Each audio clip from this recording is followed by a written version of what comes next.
Valley Peaks is a game about climbing mountains like a meth head and thinking to yourself, wow, what a very chill game.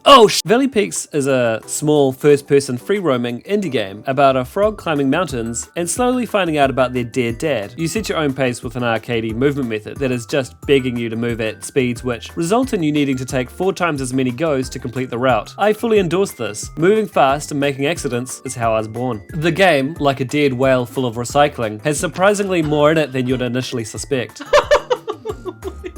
It could have leaned on the fact that it's a cute indie to give us the bare minimum experience, but right when you think it's over, it breathes into your ear, I'm just warming up. Ribbit. There's no fall damage, and the only punishment is the time you've squandered, and the knowledge that somewhere out there, Bennett Foddy is saying something annoyingly aspirational to himself for no reason at all. He did getting over it, right? He'll be like, yikes, that sucks. Well, the only way to get over a mountain is getting under another one.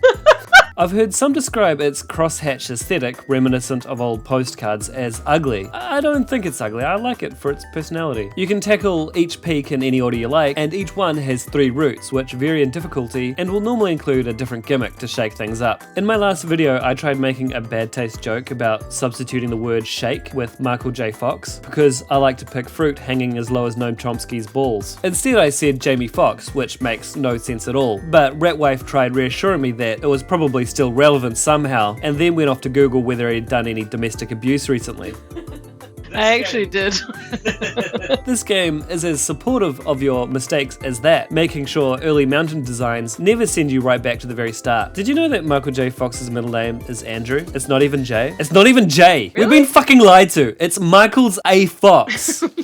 Michael A. Fox. Wait, actually? Yeah, Ratwife saw me playing this game and she asked why I always play the most stressful games. This surprised me because I thought what I was playing was pretty chill. It certainly looks and sounds chill, but then I noticed that I was writhing my body around on tricky jumps like a mongoose in the pants of a guy getting tased by the cops. Every 3 successful climbs unlocks a new gadget or buff. On top of that, collectibles scattered around the park give you plenty to do when you're wanting to take a quick break from the stress of climbing. Bolts you gather can be spent on repairing random shit around the map, which unlocks permanent character upgrades. There are NPCs everywhere, which makes the world feel lived in, although their little lore tidbits don't have the same zest or personality as something like a short hike. This game is cutesy, but people who want to squeeze this game for all it's worth and want a real challenge can do this after unlocking the route time trials and find out that this game expects you to climb a mountain in seconds. That shouldn't be too hard considering most of you peaked quickly.